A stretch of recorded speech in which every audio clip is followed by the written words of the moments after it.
Okay, anybody have any questions over the previous section? 9.3 is due tonight by midnight. If we have P&L, would we do that? Any questions? Is that because it's easy? Sure. All right. So today we're going to do section 9.4, which is more of the same, but now it's two sample proportions, independent samples. Right? So I'm going to start with the PowerPoint slide to show the formulas and all that stuff. Let me get to the beginning of this.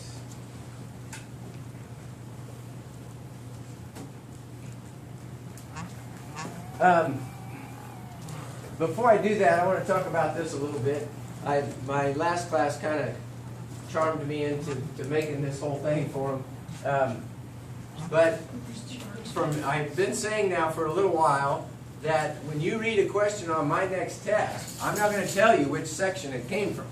So you're not going to know, oh, this is one like the ones in 9.3 or whatever. You got to figure that out, right?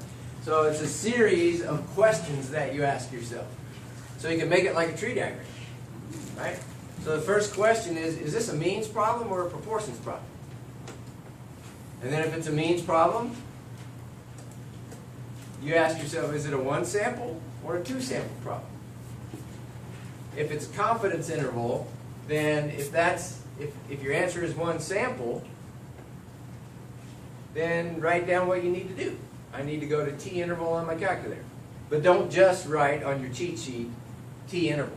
Also write all the formulas. Here's the standard error, here's the margin of error, here's how you get the critical value, all those things, right?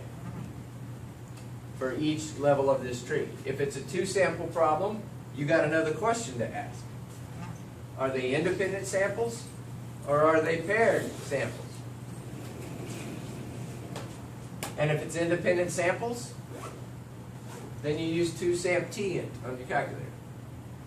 And write down all the formulas for independent samples, margin of error, and standard error, and all those things, right? What's the point estimate? If they're paired samples, that's the section we just did last time, right? Section 9.3. If they're paired, then you take the differences within each pair and then use T interval, right? And so on. So we've done proportions already. So now you ask yourself, is it one sample or is it two samples? And if it's one sample, we already did that one. That's one prop Z int. If it's two sample, next question is, are they independent samples or are they paired samples? Today is independent samples, right? So this is where we are on our tree. We've been working our way down the tree. This is where we are today. Are we not doing anything that's paired? And we are not doing anything that's paired. That's why I X'd that one out, right? Our last book did do paired samples for proportions. This book chose to leave it out. I hadn't really noticed that difference until I was coming up on it, but it's in the syllabus that way. And I think part of the reason they leave it out is because the test that's done for paired proportions is a little more complicated and it's not built into the calculator. Right? So they're keeping it simple for an intro stats class. So you can scratch that one out, but if you see on the next test a two sample proportions problem, then you don't have to ask this question independent or paired because it's going to be independent. Because I won't put a paired one on there. So here is the new procedure that we're going to get today. Two prop Z int. Notice that it's pretty similar. This one has a 1 for one sample, this one has a 2 for two samples. Up here, they didn't do one samp T int. I wish I'd have got to write the calculator because that's what I would have wrote. One samp T int, two samp T int. But it's T interval or two samp T int. And one of the things to notice is if it's a means problem, everything is T. If it's a proportions problem, everything is Z. Right? So when you're figuring out critical values, it matters whether it's a proportions problem or a means problem. If it's proportions, then you're just going to go to the Z interval or Z critical values from the inverse normal function. Up here you'll do either inverse T function or a t-table from the back of the book. But if you're just asked to give the confidence interval and you're not asked for the margin of error and the critical value and all that, then these things, no matter which calculator you have, these things will know the right t-critical value to use. So, all right, any questions on that? All right, pretty simple, huh? Being good at math and statistics and things like that, a lot of times it comes down to how well can you organize the information. Right? So things like this are a big help. All right? So now back to this, comparing two population proportions. If we have two population proportions, then we're going to denote them as P1 and P2. Those are the population proportions. Same symbols that we've used all along, only now we put subscripts on them because we got two of them. Right? So if I want to estimate P1, what's my best estimate? What's my point estimate of P1?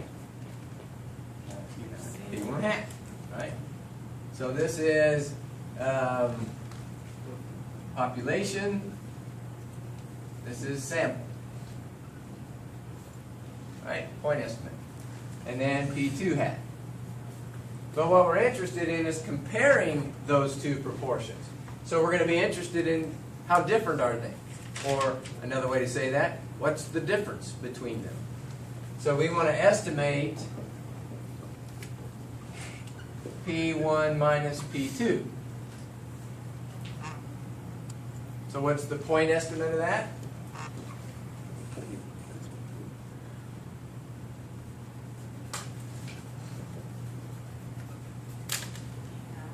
P1 hat minus P2 hat.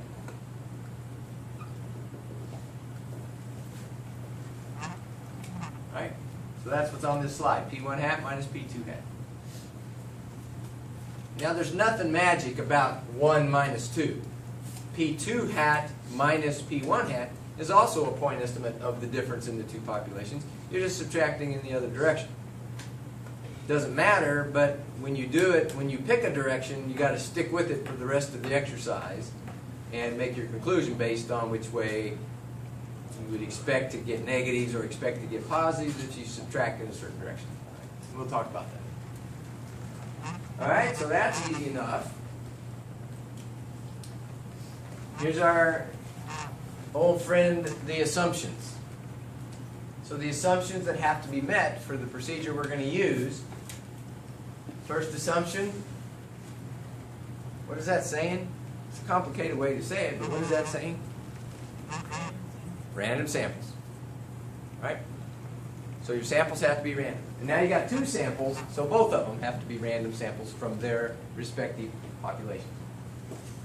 Those samples need to be independent. Well, that's this thing.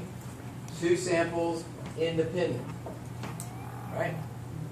So if they're not independent, this procedure isn't going to work. And then the conditions for a binomial distribution are met. All right, well, that's making sure that the central limit theorem will apply. And we can use a normal approximation to the probabilities. So, oh gosh, that's been so long ago. Binomial distribution? What are the conditions for binomial distribution?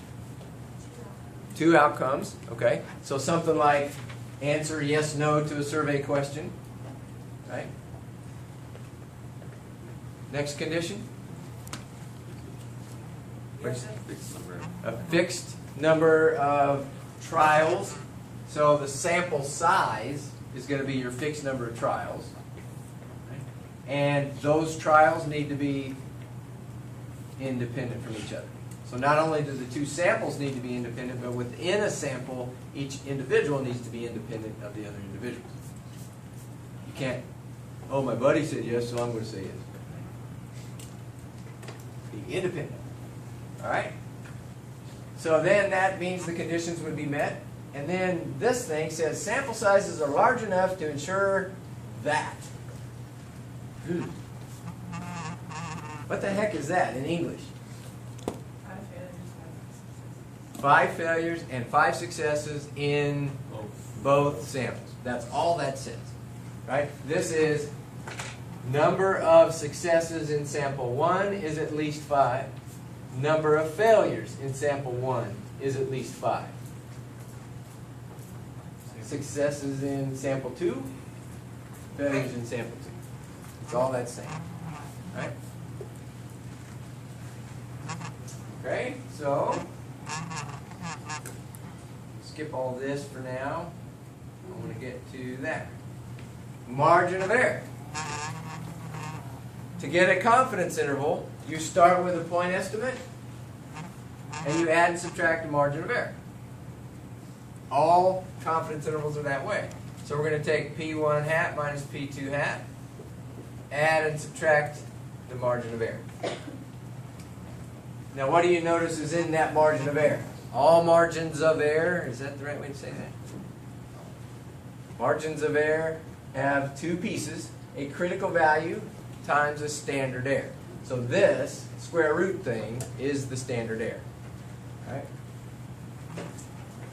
We'll put that over here. The standard error of P1 hat minus P2 hat is equal to, and it's a big, long, nasty thing, but you're used to that by now. P1 hat minus P, let me start that over. P1 hat times 1 minus P1 hat over N1. And that should look familiar. That's the standard error for a sample proportion if you got 1 sample. Well, now I got 2 samples, so I add to that the standard error from the second sample. But notice they're computed without a square root, added together, and then square rooted the sum. We did the same thing when it was a means problem, only we had an S1 squared. Here we don't need that because we would start with a square root in the top. Anyway. Okay? So where do you get these z-critical values that are multiplied by that standard error? Out of what function in the calculator? Inverse norm. You can get it from the inverse norm function, or you can look them up in a z-table, or you can look them up in a t-table, and it'll be at the very bottom line of the t-table with infinite degrees of freedom. So then that gets you used to looking only at one table. Okay, the rest of this is all familiar. So let's do an example. And I'm going to fast forward here to an example from your class data. So in our class data, we asked 2 categorical questions. Do you smoke? And do you exercise? Right? So now the question to ask is, do smokers and non-smokers exercise at the same rate? What does that mean, at the same rate? As often as each other. Okay. As often, yeah. The word rate, when it's used like that, is kind of a substitute for percent or proportion. Right? The rate of exercise. It doesn't mean how many times a week do they go exercise. That's not what we're measuring. We're saying yes or no. And among the group of smokers, what's the rate? And that word is used a lot in medical research where they'll say, you know, the rate of diabetes in the population or something. It's just the proportion. Okay? So it's really, even if it's said with the word rate, they're talking about proportions. Right? So to answer that question, we need to compute the proportion of smokers who exercise and compare that to the proportion of non-smokers who exercise. So here's the table of data. We have smokers and non-smokers as the rows of the table. And then we got exercise no, exercise yes. Right? So compute for me the population, the sample proportion of non-smokers who exercise. We're going to call this sample 1, sample 2, just because that's the order they're in. So compute for me P1 hat.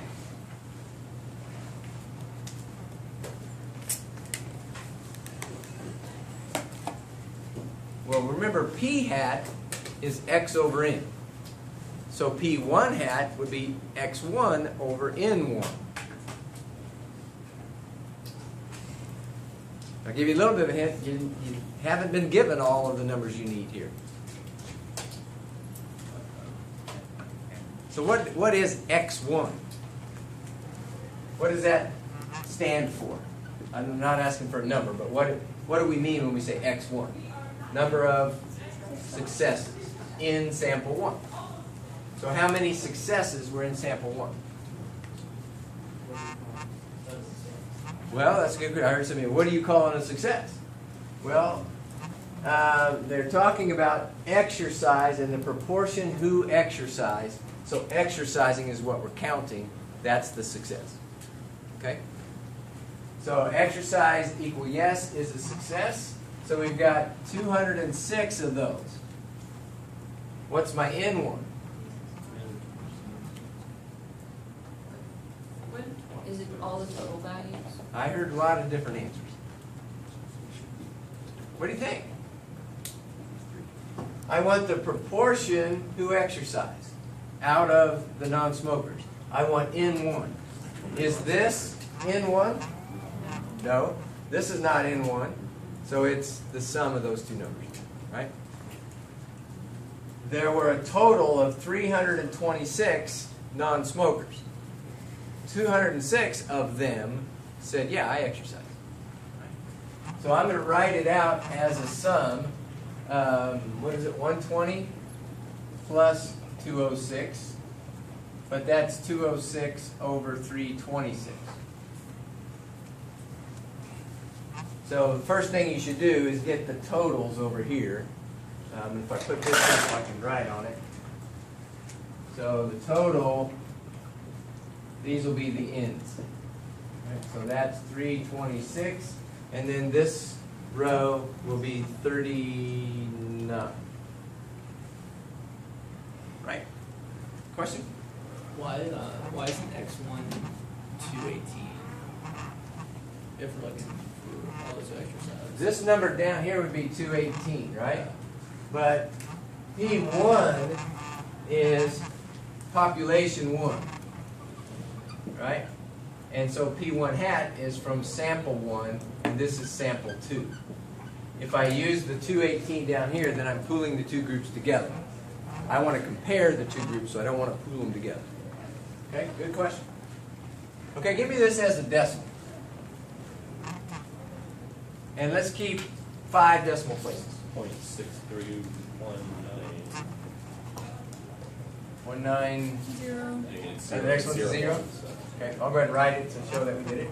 Okay, P2 hat. Go ahead and do P2 hat.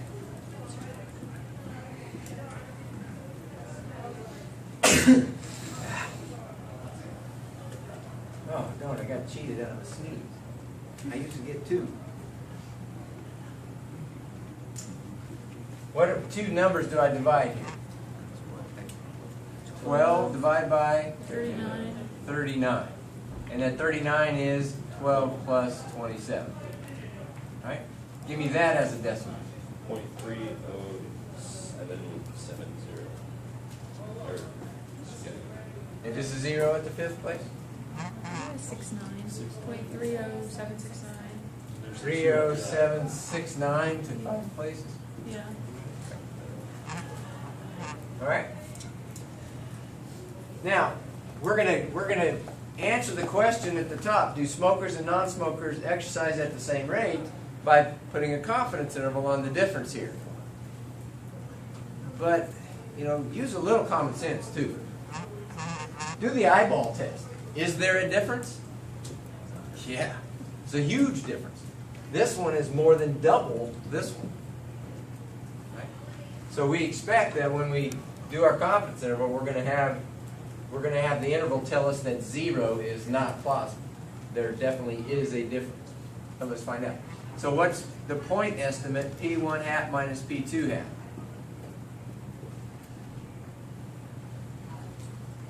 .6319 minus .30769. What's that number?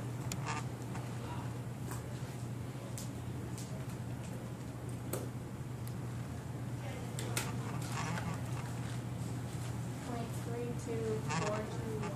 3, 2, 4, 2, 1. Got it? So now to get a confidence interval, we need the margin of error. So see if you can compute the margin of error for 95% confidence. I'm going to go ahead and go to the next page, which shows these calculations, but shouldn't have the margin of error yet.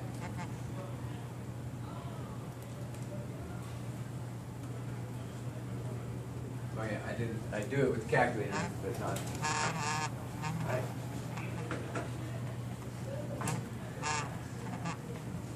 So we'll do it down here. Standard error. When you get it, let me know.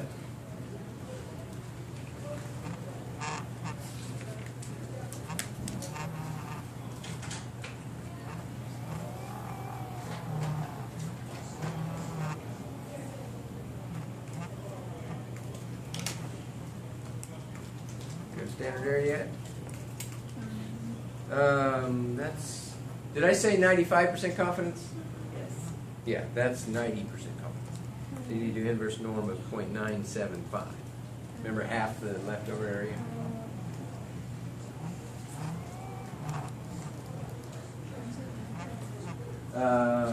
Inverse norm you should put in 0.025 or 0.975.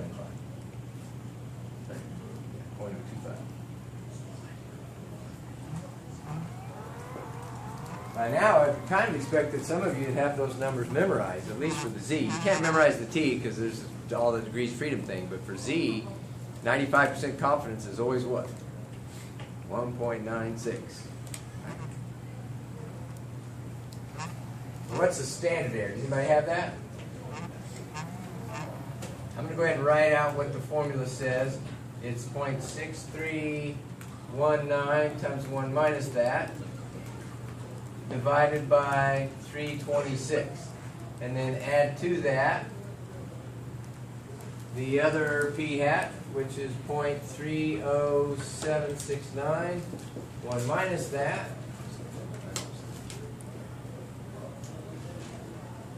Over 39. Now, I know there's always people that sit there at their desk and think, I don't want to mess with it. I'm too lazy to punch these in. I can figure it out later. But this is a little tricky to do all in one big shot. You got to get the parentheses just in the right place and all that. So make sure that you can do it and you get the same answer everybody else is agreeing on. So what do you get?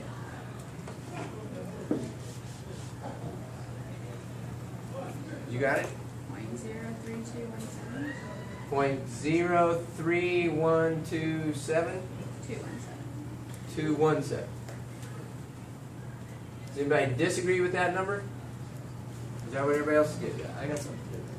How different? 0.15 for 0.15? I got that same thing. I think you might have already done the Oh, except I put the 1.96 is in there? norm in front of the square root. So I put 1.96. Yes. So you shouldn't do that. Yeah, I think this number is too small. Because the 1.5, when somebody said that, I thought, oh, that rings a bell. That was the margin of error, because I've already worked this once. So this number is too small. So let's see what you did on your calculator. Let Jacob help you figure out what you did wrong. I won't mess with it. But what is this? Is 07 something, if I remember right. 0.0786. 86. Give me 6 places. Okay. Oh, 0.0785884. 584, like that. Okay. Now when you multiply that by 1.96, you get the margin of error. I think it's 2.0385. What? Oh, I have the answer to that. Never mind. Oh yeah, you already done it. Yeah. Yeah. Okay, so hang on to your thought. Now that's equal to what? I think 2.0385. No, No. this is like Oh, we're 0.06. multiplying them. Sorry, I added them. It's 0.154. 1.5, and there going to ask this to 6 decimal places on your homework. So 1.54025, like that. Yeah.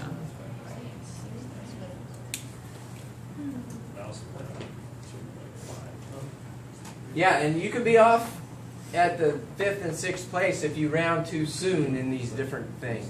So be careful with that. When you go to the Hawk system, it's going to ask you to have this at 6 decimal places, so don't round at intermediate steps and you'll be better off.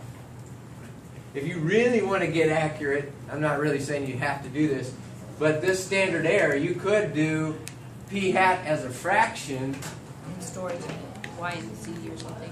Yeah, you could store it in y and z, put them in, or you could actually do square root of 206 over 326 times 1 minus 206 over 326 all over. But boy, then you really got to be careful with your parentheses and making sure you control the order of operations.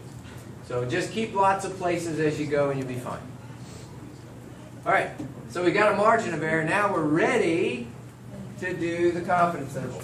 So to do the confidence interval, we take the point estimate, add and subtract that number.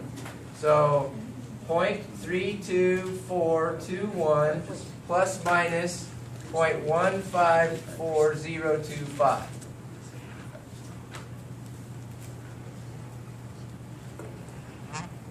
You guys do the minus, and you guys do the plus, and let's get this knocked out.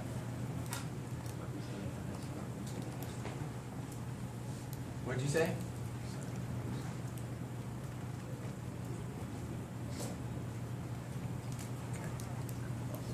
You got the lower bound? You got the upper bound? Yes. Okay. What is it? 0.478235. 478235. Okay. Anybody have the lower bound? 0.170185.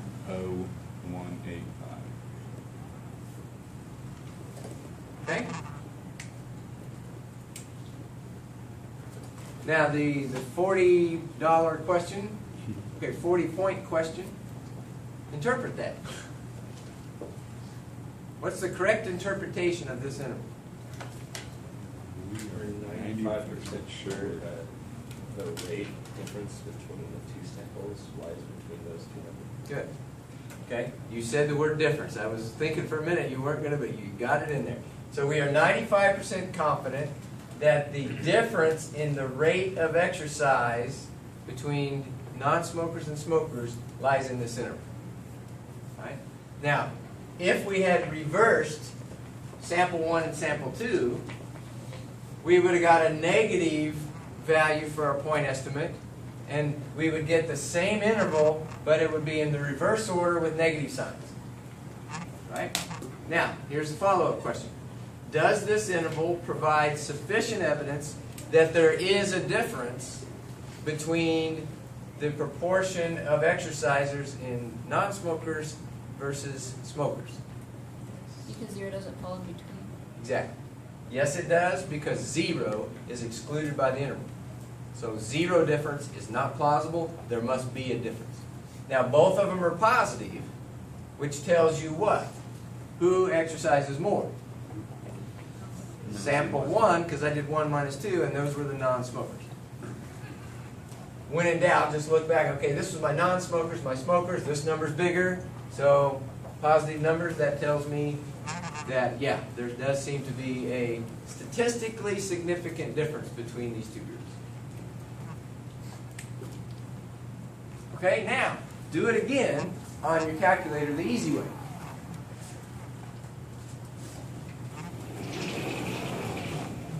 It's a proportions problem. It's 2 samples, and those samples are independent, so use 2 prop z int. And when you get in there, you'll see that it asks for these 4 things. x1, n1, x2, n2. What? Tyler? Yeah, it's too expensive to throw. Can you pass that back?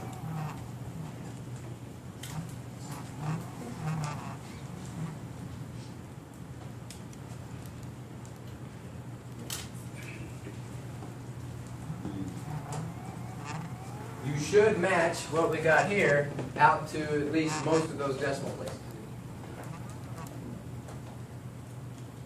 Here's what my calculator gave me. 0.170 or 0.17019. That's the same number when you round to 5 places. And 0.47823, not the same number when you round to 5 places, but awful darn close. So this next one was probably 49 something or whatever. Right? So good enough. Is everybody able to match that? Raise your hand if you can't get that. If you got something different. You got something different? Yeah, The P1.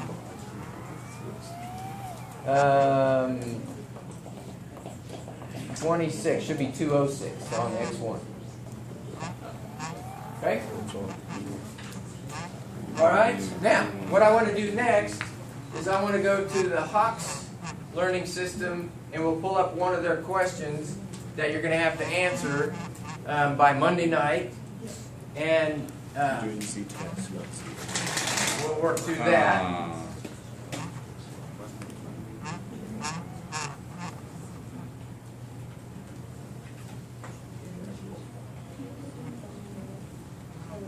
And for some reason, I did this problem under the practice in my last class, and now it won't let me go back to the question.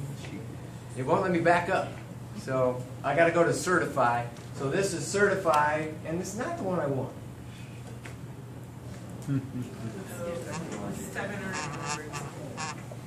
Yeah, but it's going to take me a while. So I got to submit answers and get it wrong. Display answer. Okay. Next.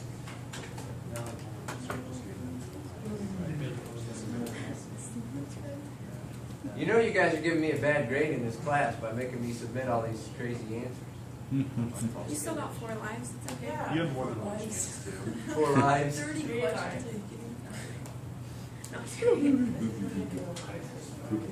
This is not the one I want either. Technically, you only Oh, need you're good. 5, so. You're gonna die before you get there.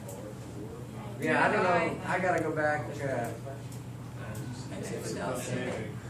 barely do it. Yeah, there you go. We just saved your grade. I gotta go back and practice. Oh, question 2 of 10. Yeah, I want question 1 is what I want, and I've already done it. This is frustrating. I want to get to one that, not that one. Now, this one will work. Here we go. Woo! Okay. Consider 2 independent random samples with the following results. So there's no scenario to read here, right? Most of these will have a scenario you read, and you have to figure out all that. But this one we just, no, but this one's going to be a little bit different because what do they give you? They give us the p hats. They give us N1 and p hat 1, N2 and p hat 2. They don't give us what our calculator wants, X1 and X2, right? We can work this problem, find the point estimate that should be used in constructing the interval. No problem, we can do that. Just take the difference in the p hats and all that. But I want you to work this problem in your calculator first. All right, so just give me the confidence interval. The step 2 and step 3 are going to lead us to the confidence interval. Then we'll come back and fill these in. So go to your calculator, use these values. N1 is 653, p hat 1 is 0.81. N2 is 597, and p hat 2 is 0.5. Go to 2 prop z ints and give me the confidence interval for the difference.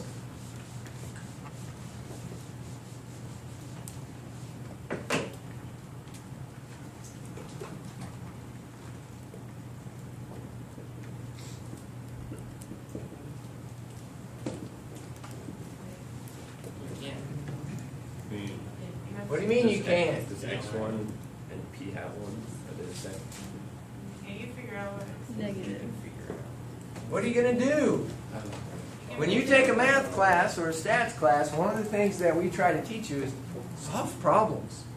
You got a problem now. How are you going to solve that problem? Rearrange it to solve for. Yeah, exactly. So what is the problem? Your calculator wants x's. They didn't give us x's. They gave us p1s. But hey, we're smart. How do we get x1 if we know p hat 1? we know that p hat 1 is x1 over n1, so we multiply through, and we get n1 times p hat 1 as x1. So in your calculator, where it says x1 colon, you can actually type this whole thing. So type in there 0.81, you don't have to use parentheses, but times 653, and then hit enter. It will do it, and it will drop it in there. Now, it's not going to be a whole number, probably. And your calculator is going to get mad if you don't put a whole number. You're going to get the DOM error, for domain error. But then just, as soon as it gives you the answer, type over it with the same number rounded to the nearest whole. And use up or down to the nearest whole. All right, so tell me what that would be. What do you get when you multiply this out? 528.93. I can't hear you. 528.93. 528.93. So then you type over that with 529. Everybody understand? Then do the same thing with x2. Round it to the nearest whole. Then you can finish it out, and you should be able to get your confidence interval. Tell me what the confidence interval is. 0.25913. 25. Say it again. 913. 913. To 0.35941. That is No, not I right. got That, I no, got- no I one got else that. is getting that. Ooh, we're gonna have to arm wrestle. We got disagreement. What'd you get? Yeah. Oh, I was pointing at her, but I'll take yours. What'd you get? Yeah. 0.35. Ah, did you see what the difference is? Point. And 0.3. Oh, you said 2.6. I heard 6.6. I thought, oh, that's the one minus that one, but it's not. And then the second one's 0.35135. Now, are there people disagreeing with this one? No. Okay, I don't know who gave me the first one, but it was you, right? So, do you see what is different? Probably one of these numbers is off by 1, because it was real close. Right? So I got to talking and I didn't write down. What did you say? Finish out, Megan. 0.2. 719. And then 0.35135. Sea levels. 35135. The problem says 90 homie. Everybody's not. That's what they got. Just, you They have to might have make- used the wrong confidence Yeah, you interval. have to make sure your confidence It says 90 in the problem. Oh, yeah. Did you use a 95% confidence interval? Yeah, that's why. Good catch. Yeah, that was, I'm so in the habit of doing 95 that I just throw 95% at everything, and I have to go back, oh, they wanted 99, or they wanted something different. So, okay? So there's that. Now, let's go back and find the point estimate. How do we get the point estimate? You take P1 minus You take P1 hat minus P2 hat. So 0.81 minus 0.5 is 0.31. 31. That one I can do in my head. Um, Okay, now next, find the margin of error. Round your answer to 6 decimal places. The margin of error.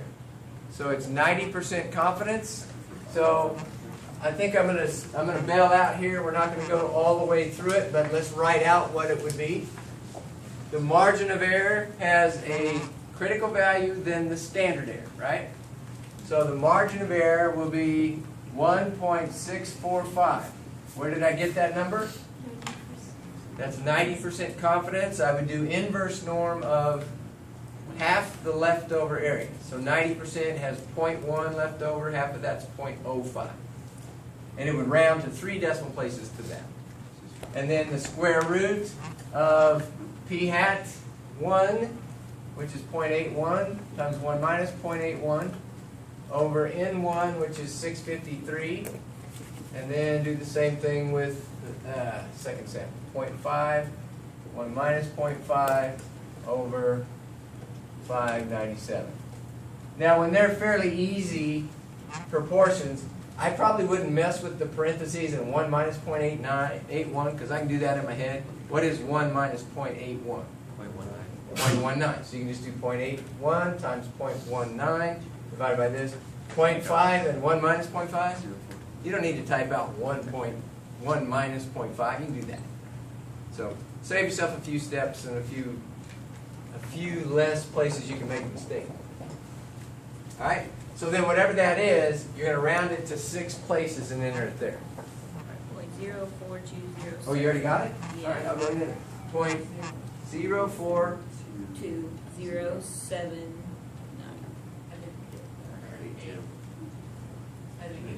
Somebody saying they got an 8 instead of a 9? Do you have rounding in?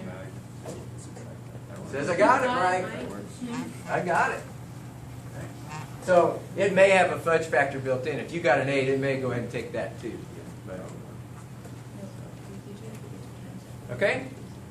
The confidence in the next question is going to be give the confidence interval. We've already done that. Right? So you can either do the confidence interval by hand, by taking the point estimate you put in part 1 and adding and subtracting this margin of error, or you can go to your calculator and do the 2 prop z int and enter that. Either way, you got to check on what the right answer is. Okay, now, last thing we're going to do is we're going to take a quiz. Right? So take out a clean piece of paper, and here is your quiz.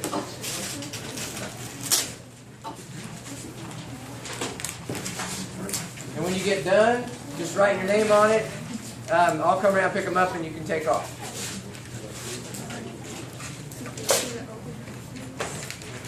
It is open note, but not open neighbor. Right? Got it?